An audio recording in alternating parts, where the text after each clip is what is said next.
Assalamualaikum warahmatullahi wabarakatuh. Om Swastiastu, Namo Buddhaya, salam kebajikan, salam sejahtera untuk kita semua. Sampurasun.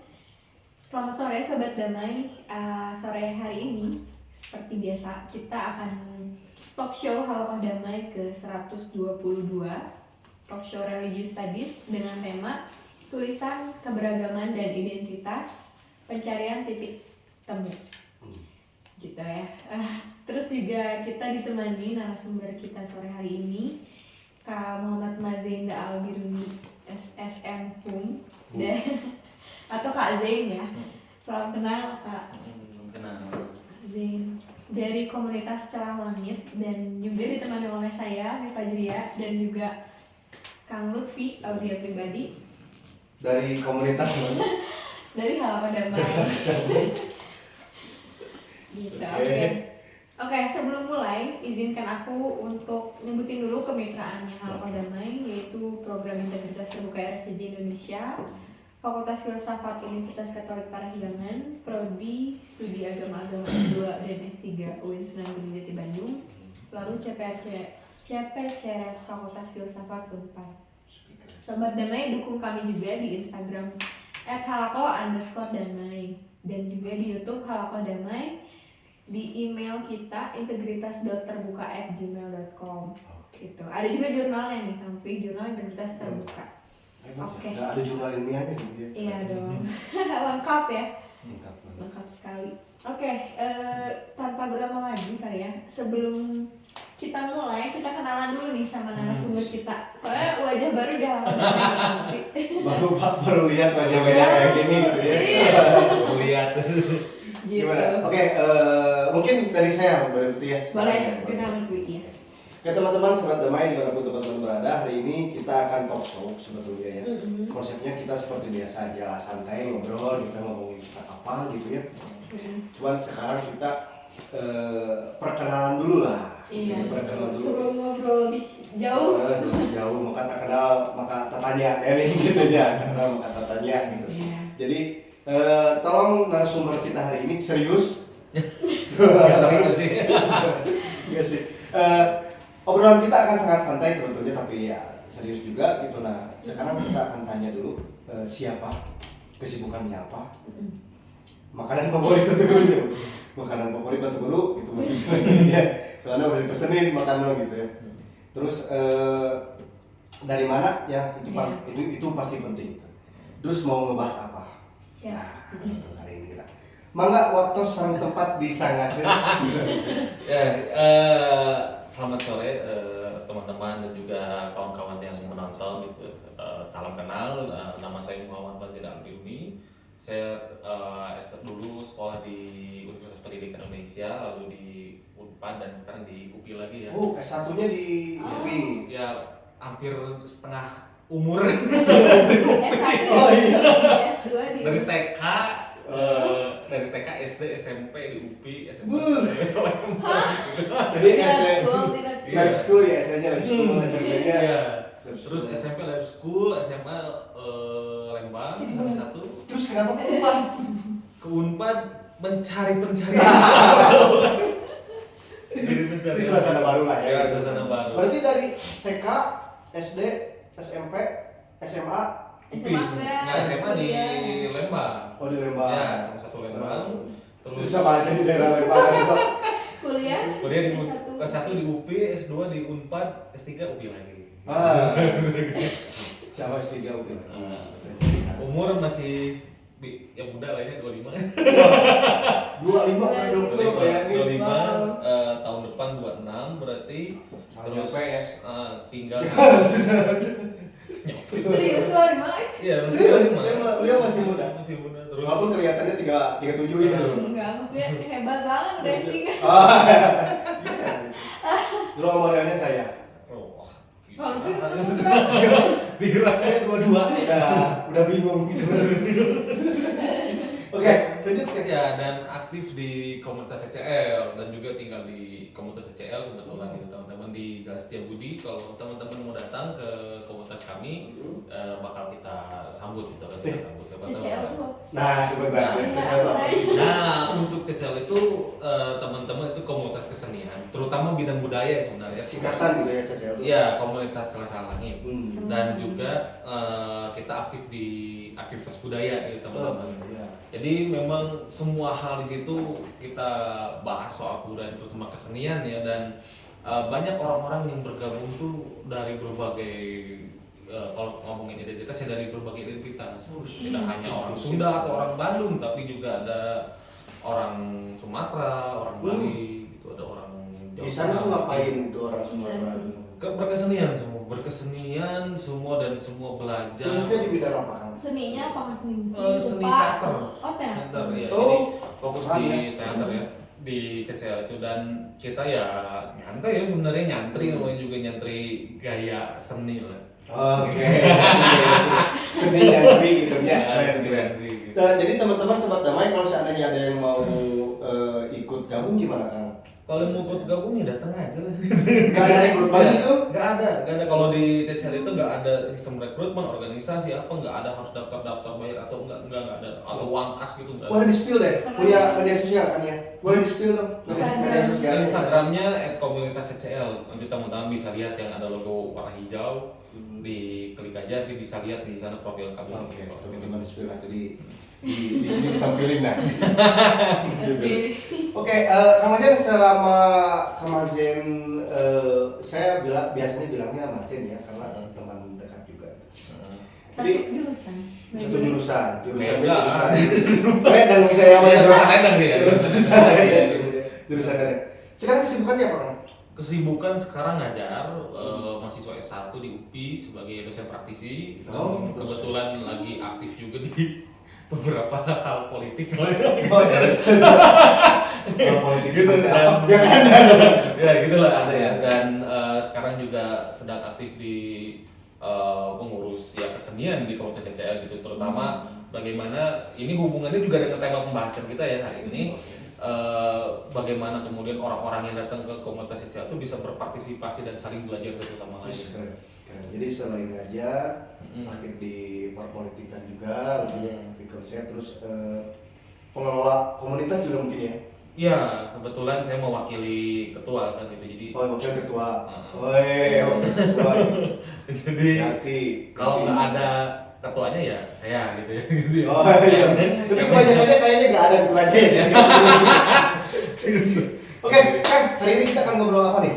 Oke, hari ini mungkin kalau nanti teman-teman nonton kelihatan ya ada PowerPoint itu bisa dilihat di sini ya gitu. Lihat di sini. Ya, jadi hari ini saya akan membahas soal keberagaman dan identitas, yaitu melalui produksi atau penyusunan naskah kolaboratif terutama ya teman-teman. Di mana penyusunan naskah ini sebenarnya saya telah melakukan kegiatannya sejak SMP yang bisa dibilang ya, kedekatan dengan konsep ini tuh, karena ketika tahun 2013 di komunitas CCL itu sempat pentas tanah juga, atau pertunjukan tanah lah ya, pertunjukan tanah itu pertunjukan yang kemudian berangkat dari teks kolaboratif, di mana ketika teks kolaboratif itu diproduksi atau teater kolaboratif itu diproduksi, itu kita melibatkan orang-orang yang tidak hanya bisa dibilang orang Bandung atau orang Padang saja, tapi ada orang-orang dari Sumatera, ada orang dari waktu itu tuh kalau misalnya dari Maluku, dari Manado, dari berbagai tempat, dan kita istilahnya kita tidak boleh memandang hal-hal yang berbeda itu sebagai hal yang buruk ya, itu nggak boleh. Itu karena teks kolaboratif itu justru kita mau menyatukan satu pemahaman kita dan juga berbagi ilmu satu sama lain. Jadi teks kolaboratifnya gimana tuh? Tes kolaboratif itu sebenarnya kalau kita lihat ada dua hal, yaitu ada secara epistemologis, ada secara teknik atau metode. Kalau misalkan saya menyederhanakan gini ya, kalau kita sedang chatting misalkan teman-teman di sini atau juga yang nonton di video ini pernah melakukan chat WA, Oh ya. chat WA di grup atau apa, itu sebenarnya kalau kita jadikan naskah teater itu udah selesai. Oh iya, misalnya kayak lagi ngobrolin apa gitu. Iya, itu kayak gitu simpelnya. Simpelnya tuh kayak kita memanfaatkan, kalau simpelnya ya memanfaatkan teknologi, dari WA kita chatting satu sama lain membahas sesuatu itu jadi naskah sebenarnya. Kita coba aku Bisa. nggak bikin. Iya, itu jadi karya seni bisa terjadi karena Oke. kolaboratif menarik. itu justru melihat bagaimana partisipasi setiap orang membahas sesuatu. Atau teman-teman mungkin yang nonton sering lihat kalau ke sebuah desa atau ke sebuah tempat ada orang yang saling ngobrolin sesuatu satu sama lain, itu mereka berkolaborasi membicarakan sesuatu. Epistemologi itu dari hal seperti itu. Nah, kita apa secara gak sadar gitu sebenarnya kita lagi nulis skrip gitu. Iya, secara tidak sadar. Atau misalkan kayak gini lah kita di sini ya. Ini sebenarnya kalau kita jadikan pemikiran yang lebih luas, ini jadi sebuah kolaborasi juga gitu. Di obrolan ini bahkan bisa jadi sebuah pertunjukan gitu. Jangan-jangan gini kayak gitu. Kayak gitu. Teks kolaboratif itu berangkat dari situ. Tapi kita harus melihat dulu ketika umumnya bahwa sebuah naskah atau pertunjukan atau sebuah film itu diproduksi oleh satu orang, biasanya umumnya ada. Kalau saya nyebutnya kalau di PowerPoint mungkin nanti teman-teman lihat itu ada persona. Itu saya merujuk maksudnya pada individu. Individu sih. Persona tuh Ya, personal. personal karena saya merujuknya ke jurnal gender menyebut individu sebagai persona, di mana mereka ditempatkan sebagai aktor sebenarnya kan. Karena ada irisan dengan selebritis, maka saya nyebutkannya persona saja gitu kalau seniman gitu. Karena seniman ada irisan dengan selebriti ya, makanya saya nyebut persona. Tapi di sini teman-teman yang harus teman-teman amati sebenarnya persona ini selalu memproduksi satu teks. Selalu memproduksi satu teks. Atau misalkan baik Teh Ami atau Kang Lutfi misalkan ketika menulis sesuatu atau lagi ada perasaan galau misalkan ya, galau suatu ketika mikirin sesuatu, misalkan saya kuliah nggak beres-beres misalkan atau apa, tiba-tiba menuliskan dalam sebuah puisi. Nah itu salah satu teks yang diproduksi ya, itu salah satu teks yang diproduksi. Misalkan saya mau ya, curhat aja biar relax gitu, nggak kepikiran nanti nulis bab 1 bab 2 gitu, jadi itu dituliskan juga gitu. Tuh, Gitu. kalau Jadi pusing nulis nulisnya bukan nulis status di WA kan Lutfi. gitu. Udah cerita aja. Yang ibaratnya. Ibaratnya. Kayak ibaratnya gitu ya. Ya itu Kamu ibarat. tahu sekali ya. Oke. Ibaratnya seperti itu ya teman-teman. Tapi kalau teks kolaboratif justru puisi atau justru naskah drama atau teater, naskah drama, teater atau film itu justru ditulis secara bersama. Kalau kita amatin kan pusing ya sebenarnya, kalau dilihat dari YouTube wah pusing juga nih ngelihat ini gimana nyambunginnya, ininya gimana. Tapi justru ketika itu menjadi utuh dan kita bisa lihat di beberapa tempat misalkan di CCL atau saya mungkin izin promosi juga ya, selain di CCL ada di Lab Teater Ciputat, ada juga di Bandar Teater Jakarta, itu dua di Ciputat dan Jakarta, itu juga di Jakarta ya dua-duanya. Itu sama-sama memproduksi naskah tuh, mereka tidak memperhatikan lagi bagaimana harus disampaikan atau misalkan di alur terus gimana, enggak.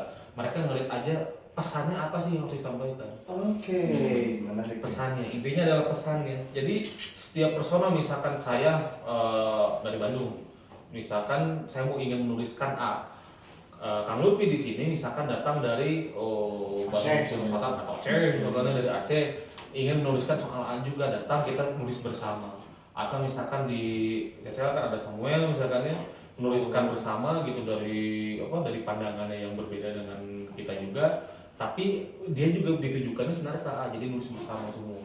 Ditentuin dulu temanya.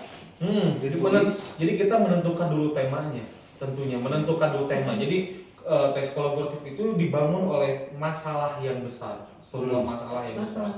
Ya, masalah yang besar dan juga bagaimana itu kalau bahasa santainya diracah kali ya. Diracah atau dipecah satu-satu. Iya, jadi dari tema besar atau masalah besar teman-teman kita pecah jadi satu-satu. Berapa bagian kita menemukan sesuatu, ada masalah A, ada masalah B, ada masalah C dari masalah besar itu jadi adegan. Kayak gini mereka. Kalau dalam teater. Kalau ngomongin tentang geologi atau gempa contohnya gitu. Saya kan sama Ami juga pasti ngomongin gempa tuh beda perspektif. Iya. Betul. Nah kayak gitu mungkin ya. Betul. Jadi nulisin gempa dari perspektif saya gitu. Betul. Terus ada dari perspektif Ami dikumpulin, nah jadi ekspresi gitu. Ya, bentuk ekspresi bersama lah teks kolaboratif itu. Jadi secara sederhananya kita mengekspresikan sesuatu secara bersama namun dengan perspektif yang berbeda-beda gitu. Dan di mana ketika saya melakukan ini juga bagian dari penelitian saya gitu teman-teman ya. Dan ini memang kalau kalian mencari akan cukup sulit karena memang belum ada penelitian secara spesifik belum ada penelitian secara spesifik secara global ini yang membahas collaborative text. Belum ada. Dan baru ada yang membahas soal collaborative art, collaborative research dan yang lain-lain ya teman-teman. Mungkin juga teman-teman kalau lihat di jurnal ini berapa orang, ini kan bisa sampai 5-7 orang yang nulis. Nah, itu collaborative research kan bentuknya kayak gitu. Tapi kalau collaborative art atau collaborative text, kita mengacunya apakah mau perorangan ataukah mau per komunitas. Itu yang jadi polemik. Individu atau itu kita bahas nanti tuh ya. Tapi yang paling penting adalah di collaborative text ini itu menghimpun beberapa poin. Artinya setiap dialog atau teks yang dibaca oleh kita, teks kolaboratif, itu terdiri dari beberapa hal yang dibawa oleh individu. Pertama pengetahuan, identitas, terus saya juga di PPT nyebut ideologi dan juga kepercayaan. Karena kita di CCL sendiri tidak menutup kemungkinan bahwa orang itu tidak memiliki kepercayaan yang berbeda-beda. Yaitu kita dan akan sangat salah kalau dalam teks kolaboratif kita mendikte kepercayaan, ideologi, pengetahuan dan lingkungan yang ditinggali sebelumnya. Kita nggak boleh secara hukum ya, bahkan secara hukum pun ada gitu, kita tidak boleh mengekang kebebasan ekspresi. Tapi kalau dalam teks kolaboratif justru semua itu membuat novelty yang lebih menarik karena ada penemuan baru di setiap daerah.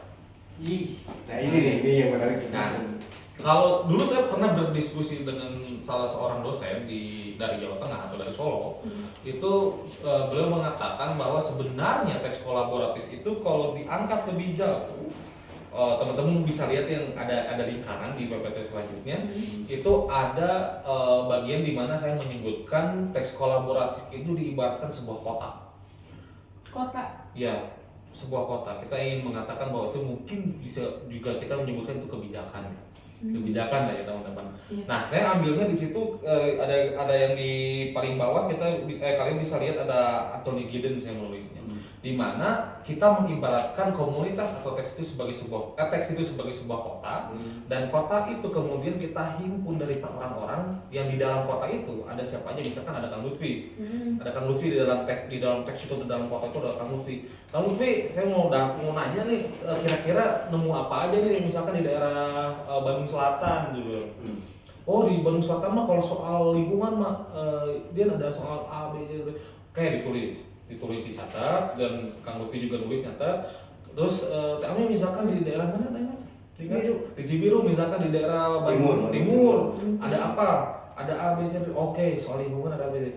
Itu kita membuat sebuah survei di mana pengetahuan itu berbeda gitu dari setiap orang. Jangan-jangan lingkungan di Bandung Selatan mah sering banjir misalkan, sering banjir, tapi di Cibiru justru lingkungan tuh macet dan panas dan lain.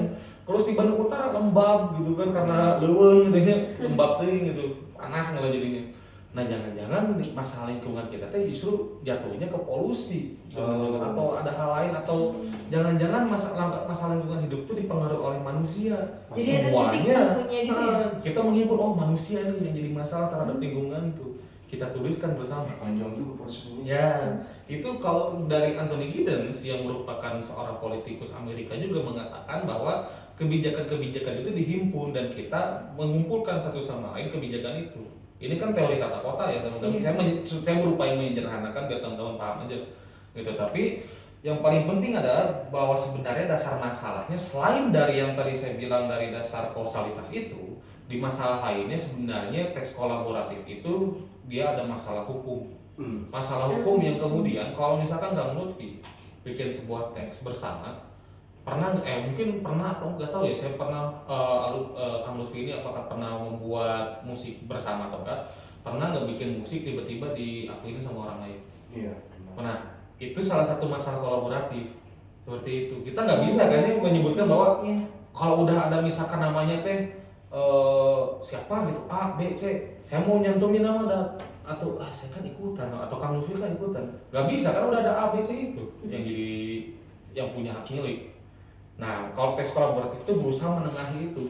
Apakah mau ditulis bersama, ngarumpul itu satu, misalkan A, B, C, Lutfi gitu, atau kan Lutfi gitu ya, ataukah mau dalam satu komunitas si musik atau si lagu itu. Nah, itu ada pemecahan masalahnya dari teks kolaboratif bahwa sebenarnya kalau sebuah karya itu ditulis bersama, ya maka harus direpresentasikan oleh sebuah kelompok. Oke. Itu sama seperti kalau misalkan kita tinggal di kota kan gak mungkin kita menyebutkan bahwa saya tinggal di Bandung, Lutfi Bandung Selatan.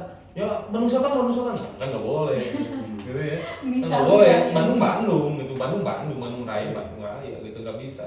Nggak boleh ada pemisahan itu nggak boleh karena kalau jatuhnya seperti itu kita seperti menstereotypekan sesuatu dan itu negatif ya teman-teman dan kita harus menghindari hal seperti itu gitu itu akan merusak kebersamaan dan kolaborasi kita. Tapi ya kalau stereotip kan misalnya di kepala ya. Jadi tapi kalau ngeliat orang tuh jadi jadi kadang terasa jadi dengki gitu. Udah nggak ada masalah apa-apa ya. Cuma gara-gara satu hal doang. Ya jadi satu hal atau misalkan karena aduh ini orang kasih gimana jadi gitu lah ya. Nah, jadi di hal ini juga dasar masalahnya yang kemudian saya melihat ini dari perspektif bahwa setiap orang itu memiliki waktu tahun 2019 kalau saya atau tahun 2020 itu terlalu banyak bagi saya ya maaf ini mungkin juga agak menceritakan ke teman-teman saya khawatir sensitif tapi banyak sekali orang yang mengkotak-kotakan sesuatu. Mengkotak-kotakan dalam artian orang ini misalkan maaf ya dari A, kelompok A, ini kelompok A jadi gitu disebut dijelek-jelekin. Ini dari kelompok B, di kelompok B dijelek-jelekin.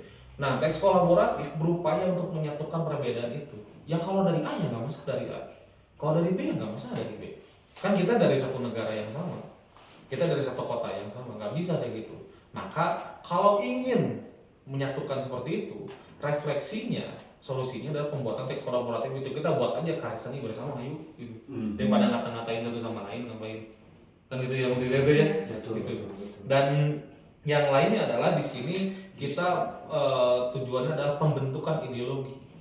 Pembentukan ideologi di sini bukan berarti pembentukan yang harus sama enggak, tapi ada pembentukan cita-cita yang sama. Maksud saya ideologi itu cita-citanya ya definisi cita-citanya. Bahwa cita-cita tuh kita dituju secara jelas dan secara konkret bahwa tujuan kita itu adalah satu. Misalkan kayak di CCL ya ideologinya ada pemberdayaan masyarakat, maka harus memberdayakan masyarakat kan. Berarti ada rutin juga? Rutin setiap Sabtu. Tapi yang kami tidak tahu CCL itu adalah komunitas yang saat ini jadi rumah kedua buat saya juga. Karena kosan saya dekat di sana. Ya karena Tangga. ya CCL itu dilingkupi oleh kosan memang, dilingkari oleh kosan dan itu yang jadi mempengaruhi aktivitas CCL. Justru mahasiswa warganya semua ikut aktivitas di CCL. Itu kita nggak kayak pusar gitu ya. Misalnya kayak apa? Misalkan ini Kang Lutfi misalkan ya, kita kan sebelumnya jujur ya kita belum kenal dulunya sebelumnya beberapa bulan yang lalu kita kenal awal bulan beli Judas sama Mas itu beli Judas. Awal tahun tuh saya belum terlalu ini ya belum intens bahkan lewat kayak gitu ya biasa tapi karena ada kedekatan dan kesadaran kepekaan dari kesenian yang sama dan kesadaran yang sama maka kita jadi kenal satu sama lain. Ngobrol panjang lah maksudnya intinya panjang. Tapi di sana juga jadi kegiatan masyarakat juga kami saya lihat kalau sorry ya ini intermezzo dulu lah. Jadi kalau saya lihat tuh di CCL tuh kalau seandainya ada pencoblosan gitu kan. Jadi CCL tuh dipakai lahannya tuh oleh masyarakat. Kalau ada kurban ya kurban. Jangan kurban dengan pemilihan tapi ada yang sunatan ada. Tuh. Oh ada iya, hajatan. Masih juga. Jadi masih nggak perlu nyewa hotel sebetulnya kalau hajatan deh. Kalau sudah nikah gitu. Oke Kang, balik lagi ke laptop Kang. Sekarang di CCL juga sudah mempraktekkan itu berarti ya. Nah, ada apa lagi nih cerita tentang collaborative text? Cerita soal collaborative text ini yang paling intinya adalah bagaimana kemudian sebenarnya apakah manusia akan ini agak mungkin saya sederhanakan ya, Iya. manusia akan ditempatkan sebagai objek atau sebagai subjek. Oke. Manusia itu. Ini prinsip dasar, atau misalkan saya ingin menyebutkannya menempatkan manusia sebagai teleologis yang seperti apa? Teleologis ya, bukan teologis, teleologis. Apakah manusia akan ditempatkan sebagai objek pembahasan atau sebagai sebuah masalah? Opsi, bukan. Bukan. Iya, maksudnya ini sebuah opsi. Oke. Apakah Jadi manusia opsi. ingin menjadi objek di teks kolaboratif ini? Apakah akan menjadi sebuah subjek? Dalam penelitian saya sebelumnya, saya menempatkan manusia sebagai objek maupun subjek. Keduanya bisa. Tapi kan kita rigidkan. Apakah justru manusia itu harus sebagai objek dalam hal apa dan sebagai subjek karena apa? Kan ada penyebabnya. Tapi ketika kemarin saya membaca, manusia itu akan lebih bergerak kepada arah subjek dikarenakan bagaimana mereka cara berpikir ketika melakukan teks kolaboratif dan bagaimana kemudian justru gejala sosial yang dibawa dari daerahnya dibawa justru ke ruang kolaboratif Itu yang tadi problem kayak bagaimana cara pandangnya yang akhirnya kan. cara pandang gitu. Nah itu yang kemudian justru menjadi ketertarikan saya sendiri dan juga komunitas ICL terutama dalam membahas aktivitas kolaboratif yang dimana kita tidak boleh intinya melihat dari pandangan orang yang berbeda satu sama lain. Oke. Karena Ngekar. Karena kan teks kolaboratif ini apa ya disebutnya tuh memberikan peluang untuk semua orang yang lainnya. Ya katakan CCL lah ya. Contohnya CCL tuh kan kalau saya lihat tuh banyak orang di sana sebenarnya. Terus berkesenian juga. Yang kadang menjadi konflik itu tuh kan ngomongin tentang perspektif ya kan. Nah, CCL ini gimana sih sebenarnya, punya strategi nggak sebetulnya kan? Atau belum ke sana? Strategi dalam meminimalisir minis lah. strategi ya. Pasti kan ada terus ya, apalagi di masyarakat Apalagi yang ngomongin komunitas ya. ya, Orang dari yang mana-mana. kompleks. Kalau dalam sepanjang saya di CCL ya, karena saya juga seumur hidup di CCL. Tapi dalam sepanjang saya hidup ini di CCL itu tidak ada masalah-masalah yang bersifat horizontal sebenarnya, nggak ada. Karena memang masyarakat sendiri mengikuti komunitas kami gitu, karena di mana masyarakat itu berpartisipasi juga di komunitas. Tapi kalaupun ada masalah seperti itu, maka itu kan jatuhnya ke manajemen konflik ya. Gimana kita menyikapi hal seperti itu? Maka pendekatannya yang perlu kita pahami adalah masalahnya dikarenakan apa, bukan sebabnya karena apa. Karena tidak mungkin kita mengambil satu kesimpulan dari satu sudut pandang yang kemudian karena A menjadi A, B dan jadi B. Siapa tahu A itu dikarenakan B, C, D. Kan kita nggak tahu ya, gitu. Itu juga salah satu esensi dari teks kolaboratif yang kemudian kita pahami bahwa dia menulis A atau Kang Lutfi menulis A ya karena ada B, C, D, E-nya. Gitu. Ada beberapa poin yang lain. Tetap terbuka lah gitu. Gitu. Kuncinya di sana sebenarnya. Ya, makanya kemudian manusia itu akan terus merepresentasikan pemikirannya sendiri dan juga fenomena yang dia hadapi. Kan tidak mungkin kita menyatakan bahwa saya tadi malam juga saya baru berdiskusi dengan anak film misalkan.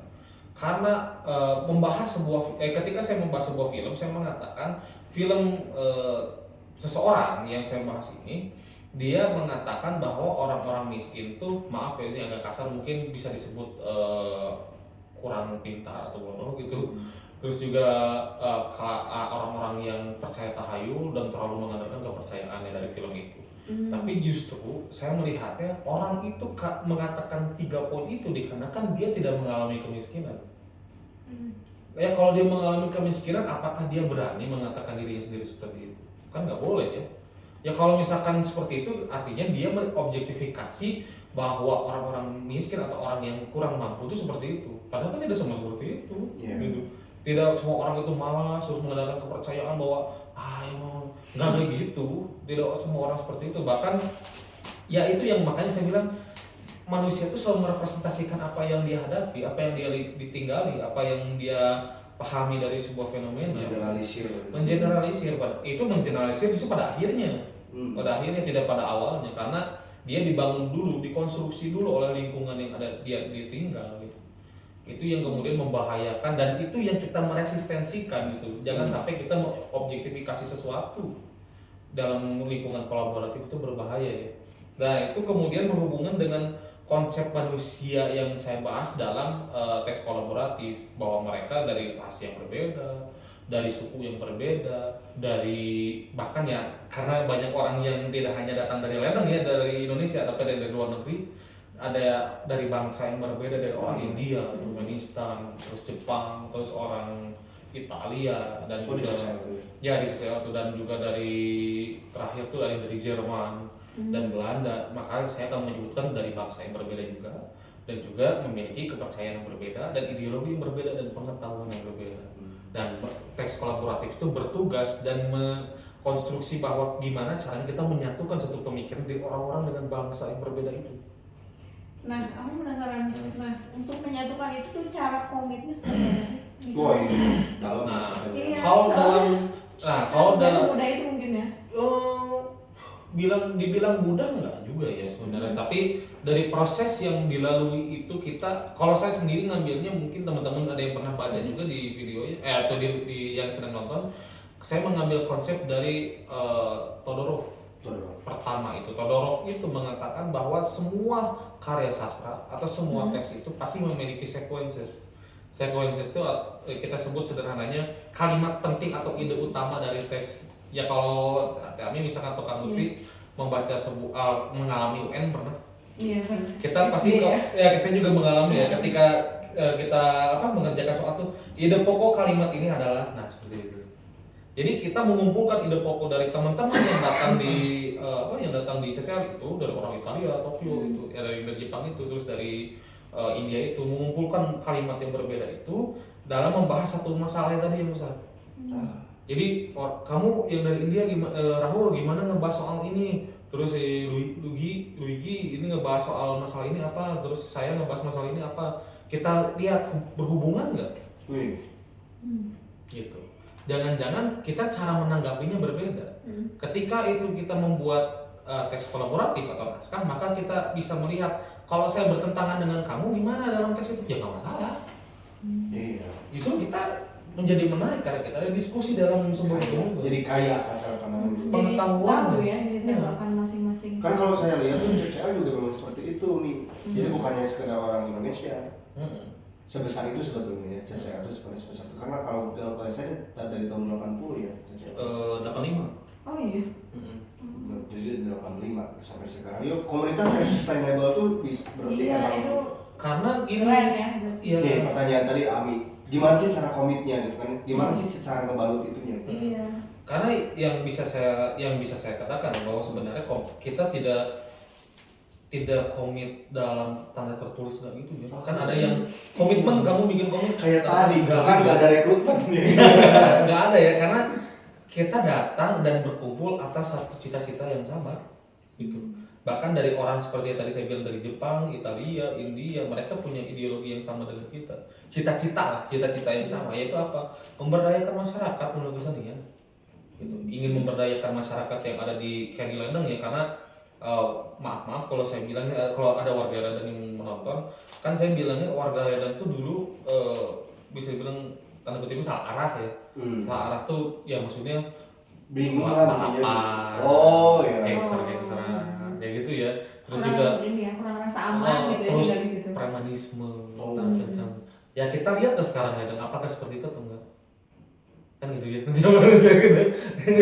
Berarti ngasih dampak besar banget ya di Ledeng. Ya tuh udah tahun 85 ya dikatakan. Ya, dan memang itu selain tugas saya, tugas yang di CCL ya, tugas saya, Mahesa, juga Pak Iman, dan juga Kang Lutfi juga sekarang di gitu. Jadi tapi itu sudah membuahkan hasil yang ternyata pemberdayaan masyarakat itu berhasil gitu. Dan orang-orang yang datang dari luar negeri seperti tadi, mereka belajar mengenai hal itu, bagaimana menyatukan orang-orang yang berbeda cara pandang. Dan itu pun yang tadi saya bilang soal orang Jepang tadi teman-teman, itu juga orang yang tinggal di Hiroshima, kalau saya bukan Tokyo, dia tinggal di Hiroshima, datang ke Ledeng hanya untuk meneliti gimana caranya dia membuat sebuah ruang yang bisa dikumpuli oleh banyak orang. Gimana caranya misalkan satu ruangan ini bisa dikumpulin setiap orang tiap hari itu dari orang-orang yang berbeda. Karena kan yang aktivitas di CCL bukan hanya anak CCL, tapi ada anak seni rupa putih, seni musik, terus juga anak-anak Unpas, terus anak-anak UI, anak-anak yang mahasiswa ya, terus juga dari apa tuh, dari anak sastra Indonesia ya kan memang itu tapi untuk soal warga-warganya ada warga Cidadap, warga lain, ya sering warga lain, ada warga Cidadap, ada warga Paku, ya, Terong, di sana mah lingkungan ya besar juga sih sebenarnya. dan bahkan Ruang ada terbuka berarti ya buat Iya. siapapun. dan apakah orang yang disabilitas juga boleh? Boleh, karena kita juga banyak orang yang, maaf ya saya bukan berarti ingin mendiktekan, tapi orang-orang disabilitas juga banyak yang di rumah kok gitu. Bahkan ada yang sampai membuat antologi puisi. Orang yang kalau bisa bilang apa tuna apa sih tunawicara, tunawicara nggak bisa dia ngomong gitu. Latihannya di sana juga ya. Latihan, tapi ya latihannya nggak disamakan dengan kita ya, tapi dia lebih karena dia memang lebih condong ingin menulis, bukan berarti kita melarang. Tapi ada juga loh yang ada video klip siapa ya artis yang menyanyikan lagu itu khusus untuk teman-teman disabilitas tunawicara dan tunarungu. Itu yang di Afrika bukannya? Bukan, yang artis Indonesia siapa ya? Feby apa Raisa ya? Feby kalau nggak salah. Iya ya. Feby. Ya, Itu menarik banget kayak gitu nggak? Sebenarnya saya juga bisa Gambarannya bilang mirip gitu. ya. Saya nggak bisa bilang mirip, tapi Mm. karena dia secara tulisan memang bagus gitu sih. Orang ini saya inginnya nyebutnya orang ini. Sekilas. Nah, yaitu murid bapak langsung. Iya. Dia biasanya orang ini biasanya aktif di ISMI, tapi sekarang ISMI. lagi jarang kelihatan. Itu Ya, udah berapa tahun? Yang saya cerna itu gini, Teh Ami dari awal tuh ya dari Teh Ami bukan. Dari awal itu Kang Majen kan hidup di suatu kondisi di mana ledeng itu apa ya Teh, bukan Kompleks situasi ya, situasi yang kompleks gitu ya. Ya. Tapi Cecel ini hadir hanya dalam satu objek saja gitu. Kita ngebahas tentang kesenian aja, tentang kebudayaan aja gitu ya. Sampai dari tahun 85 sampai sekarang dia sustainable gitu ya, terus ada kegiatan. Bahkan bukan hanya sekedar menulis, berteater, berkesenian, karena berproject juga, bikin project juga. Karena yang saya lihat juga potensi yang dihasilkan dari CCL ini, yang sekarang dipimpin oleh Kang Majen dan teman-teman juga ya. Ini potensinya sangat besar nih, gitu. Baik dari ideologi yang dibangun, bayangin ini, orang tuh bisa datang ke sana dan makan sebebas mungkin di sana. Oh iya. Iya. Kita nggak mau memungut bayar satu masalah. Nggak ada, tiba-tiba ada aja, nggak tahu dari mana itu. Nggak boleh gitu. Oh, jadi kalau ada kegiatan di situ ada penyediaan itu juga. Tapi kadang memang anak-anak yang datang justru nyumbangin makanan. Iya, Karena kayak sama. saya contohnya dari Pangalengan tuh kan banyak sayuran tuh.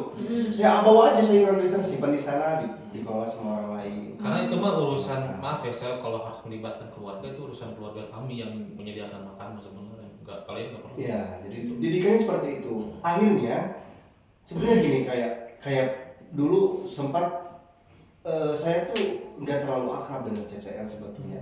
Akhir-akhir ini saya akrab. Kenapa? Karena lapar. karena saya tahu ini tempat enak untuk diajak ngobrol, enak untuk berkreativitas, berkesenian itu enak. Kalau kolaborasi Iya, enak. pas gitu ya. Kayak Teh Ami kalau seandainya nanti ada waktu, main ke sana. Sekarang lagi ada proyek syuting juga ya. Tapi terlepas dari itu kan, akan bawa konsep apa tadi kolaboratif teks. Pernah nggak ini kan kita bahas pada simbol atau bukan simbol sih? Pernah? Oh kalau saya dengar ada bedol desa dulu ya. Iya. Suatu pertunjukan di teater ini, dan itu teksnya ditulis oleh seluruh pemainnya. Wow. Ceritain. Nah, Jen. kalau saya akan mengatakannya gini, Iya. memang teks kolaboratif seperti itu. Jadi Saya- pemain yang menulis, sutradara nggak boleh mendikte naskah. Ya paling dari bahasa aja ya. Iya. Dari bahasa mah kadang ada tipe apa teman dia di Biasanya talent tuh kan biasanya nerima skrip nih. Enggak, ini mah Balik ya. talent yang ngasih skrip. Ini skrip pandangan saya. Ceritain aja dulu. Jadi kalau teks kolaboratif itu dibuatnya secara bersama, tadi saya bilang bersama Iya. dalam artian kalau dalam teater maka orang-orang yang berpartisipasi dalam teater itu yang membuat. Jadi para aktor itu satu adegan pasti ada berapa orang, terus dibagi dalam satu adegan ada berapa orang karena ingin bahas A, ingin bahas B, ingin bahas C, jadi beda-beda pembahasan minatnya. Maka mereka menuliskan bersama. Dan memang benar kata Kang Lutfi bahwa ketika menuliskan teks kolaboratif itu ya memang mereka yang membuat, gak kita. Kan namanya kolaboratif. Mm-mm. Ada partisipatoris Jadi prinsip. kayak maksudnya sebanyak itu menyatukan kepala dalam satu karya Wah, tuh berapa kayak orang tuh di Bro Desa tuh berapa biasa. orang dia? 20. Ya sekitar. Ya, sekitar 15-an lebih. Enggak, lebih. Apalagi 20-30. Iya 20-30-an. Terus kalau kru musik gitu ya. Iya. Itu Dan itu kayak yang kru musik juga kadang ada main juga gitu sambil musik sambil main. biasanya ditambahinnya pas apa? Nah, Itu Iya. sih pas lebaran ya. sebenarnya kalau itu ya saya nggak bisa menentukan biasanya tiap bulan apa karena kalau dulu memang kita hampir tiap bulan. Kalau dulu hampir tiap bulan. Jadi setiap tiap Sabtu tuh ada latihan teater. Kalau sekarang mah terbatas pada latihan kecuali memang mumpung ada orang-orang mumpung ada orang-orang justru mumpung ada orang-orang karena misalkan udah pada sibuk lagi libur semester yuk tampil gitu. Jadi kalau ada sponsor atau apa enggak sih karena kita mah kapan Iya. sponsorin. Sponsornya salah tuh kan itu. Ya, sebenarnya gini Kang. Kan teks kolaboratif ini memang tujuannya untuk namanya juga kolaboratif gitu ya. Dari beberapa orang yang bekerja sama. Cuma satu hal yang jadi penasaran ini Kang. Yang akan rasain ya, yang apa yang menjadi ideologi besar gitu ya, yang mempertahankan CCL sampai sekarang dari tahun 85. Penasaran nggak Mi? Penasaran banget sih. Kita akan Iya. gimana apa sih gitu? Soalnya Ada apa sih? kayak, Gitu? iya ya kayak pasti banyak liku-liku ya dan orangnya pun pasti berganti-ganti nggak sih dari setiap komunitas dan emang kalau selama itu tuh apakah ada vakumnya juga nggak atau kayak Enggak gimana sih, gitu? kapan ya? Caca nggak pernah vakum. Tapi kalau membahasnya ya kita nggak pernah vakum, kecuali mungkin ketika Covid. bukan, ketika reformasi dulu. Oh. Karena waktu itu kan banyak penangkapan sedikit. Oh iya 98 ya. Jadi waktu itu juga maaf saya harus nyinggung ini, cuman Pak Iman juga pernah ditangkap kan dulu gitu. Tahu Pak Iman kan? Enggak. Pendiri Enggak. CCL-nya gitu. Pendirinya. Ya pernah ditangkap oleh polisi dimasukin ke tangsi. Jadi memang dalam berapa bulan kita nggak aktif, benar-benar vakum. Tapi kalau dalam masa COVID enggak sih, kita kan peralihan media sosial justru di situ. Oh iya. Nah, tapi saya mau nariknya dari pembahasan soal ideologi. Kalau di CCL itu, karena ini membahas soal cita-cita, maka saya akan membahasakan seperti ini. CCL itu didirikan atas dasar penyadaran atau kesadaran orang-orang bahwa kita harus memberdayakan masyarakat ketika melihat ledeng. Ketika melihat ledeng itu, kita lihat tata kotanya atau tata desanya.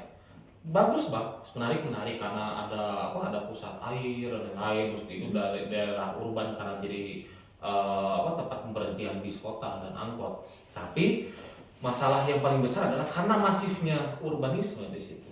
Maka orang-orang seperti tadi saya bilang jadi ada premanisme, terus geng-geng pada kumpul di situ. Gimana caranya kita meresistensi agar mereka justru bisa lebih bermanfaat gitu loh kumpul. Gitu. Maka pemberdayaan masyarakat yang dimaksud saja ada pemberdayaan masyarakat yang berorientasi pada tradisi. Gitu. Tradisi yang kemudian mengakar dari sifat-sifat ya kesundaan dan juga sifat-sifat nilai-nilai yang tidak bisa lepas dari budaya kesundaan dan Indonesia lah gitu. Kurang lebihnya seperti itu. Oh jadi emang udah jadi pusar atau dulunya kegiatannya jadi pusar. Tapi sekarang iya sih dulu kan ramai banget ya kadang preman-preman di terminal gitu ya. Tapi sekarang tuh udah jadi bagian dari karena banyaknya urbanisasi juga ya. Dan mahasiswa UPI yang banyak kos di sana gitu. Oh iya. Iya kan jadinya sekarang lebih kayak agamis gitu nggak sih? Dibilang agamis Enggak juga ya? Enggak juga karena religius. justru saya melihat ini memandang masyarakat ledeng itu karena ada prinsip kolaboratif tadi, maka sangat terbuka pada hal-hal yang baru, gitu, hal-hal yang baru. Nah, CCL di sini datang untuk meresistensi hal-hal baru seperti apa dulu. Karena ada beberapa hal baru yang kemudian saya tanda kutipnya ya maaf ya kayak gangster tadi gitu. Itu kan ya kumpul-kumpul terus mabok gitu ya dalam artian yang tidak positif Melakukan gitu. hal Dalam negatif. hal yang tidak positif dan tidak memiliki ya apa gitu yang baiknya gitu, nggak ada gitu. Maka CCL hadir untuk berasistensi itu. Saya ingin gini, Bi. Saya ingin teks kolaboratif ini kita praktekkan. Jadi sebenarnya saya ingin coba ajak teman-teman Alkodamai juga kan banyak juga ya. Kita bikin sesuatu lah dari teks kolaboratif, kayak bikin naskah atau bikin apa gitu ya. Iya. Jadi Termasuk itu juga ya tadi penelitian juga bisa jadi teks Ya karena saya juga kebetulan kan ya tadi saya bilang meneliti hal ini dan sedang menyempurnakan kembali gimana prosesnya untuk lebih utuh. Tapi ya maupun sekarang saya bilang udah cukup utuh, tapi sepertinya perlu pemolesan kembali lah gitu dalam teori ini. Gitu. Wah. bisa 2 jam lagi kan aja. Oke, Mi, mungkin kita udah menunjukkan pukul 5. Berarti kita punya 5 menit lagi untuk kasih. Apakah ada yang mau disampaikan, mungkin follow up nanti saya ajuin sebenarnya untuk teks kolaboratif sebagai program sebenarnya. Mungkin tahun depan ya setelah evaluasi ya. Iya. Tolong ya, Bajan ya. Tolong ya. Soalnya itu jadi ide menarik ya buat di komunitas gitu, terutama dalam kan bisa jadi karya apa aja ya. Ya kan kita mah karyanya lewat intervive, Iya, gitu, lewat juga integritas integritas terbuka. terbuka gitu, terus hasilnya kan seperti ini gitu. Atau nanti kita buat jurnal kayak gitu kan, kita punya jurnal. Jadi tolong ya. Oke teman-teman Sobat Damai dimanapun teman-teman berada, mungkin ada 1 kata 2 kata dari Kang Majen untuk Sobat Damai sebagai saya benci soalnya ngomongin penutup tuh. Sebagai pesan pemantik ya untuk program selanjutnya gitu. Oke, apa? Mungkin lebih kepada penutup yang memberikan kesan untuk kalian teman-teman, karena saya sebagai seorang peneliti kolaboratif memandang sekarang kita sedang dihadapi oleh banyak perubahan dan perbedaan. Maka alangkah baiknya kita akan lebih bagus kalau memerhatikan satu sama lain. Ya setidaknya kita melihat, misalkan saya melihat Kang Lutfi atau Tami gimana sehat atau tidak gitu. Teks kolaboratif justru muncul dari perhatian seperti itu, dari rasa kasih sayang seperti itu, rasa peduli seperti itu. Maka teman-teman, kalaupun teman-teman sekarang sudah memperhatikan teman-teman sekalian, artinya kalian juga sebenarnya sudah memasuki tahap teks kolaboratif internal. Gitu. justru Sekarang nggak sadar ya. kayaknya kalau pacaran juga gitu ya. Gue banyak chatan tuh. Bisa jadi teks teks kolaboratif. Bener. Oke teman-teman. Oke, Mi, gimana Mi? Saya speechless nih ngomongin gitu teh kayak. Oke, paling Sobat Damai, kita selama 1 jam ini udah ngobrolin ya banyak hal. Ternyata ada hal baru gitu ya, tes kolaboratif yang sebenarnya nggak kita sadari itu tuh jadi bagian sehari-hari juga gitu. Dan itu tuh bisa jadi suatu karya atau suatu hasil yang bisa kita jadi kolaborasi bersama gitu ya. Dan dari karya itu tuh bisa jadi saling dekat, saling mengakui satu sama lain gitu ya, timbul rasa peduli dan lain-lainnya gitu. Menarik banget gitu ya. Mungkin nanti kata Kang Lutfi ada lagi follow up gitu ya buat Saya akan rayu Mazen supaya bisa. Sibuk orang. soalnya ilmunya ini benar-benar penting banget sih buat Ilmu yang hitam ya. gitu. Oke, Sobat Damai, mungkin cukup sampai di jam ini gitu ya. Nanti kita ngobrol lagi di Alkodamai Talk Show selanjutnya. Terima kasih banyak yang udah sharing, Kang Zen. Terima kasih banyak Kang Lutfi. yang sudah hadir di studio juga untuk Kang Kajia, siapa lagi? Rena dan teman-teman Civic Cast SCJ Indonesia. Terima kasih juga untuk teman-teman yang ikut menonton dari awal sampai akhir. Saya ucapkan banyak terima kasih. Assalamualaikum warahmatullahi wabarakatuh dari saya, dari Ami. Waalaikumsalam. Dia jawab. Terima kasih.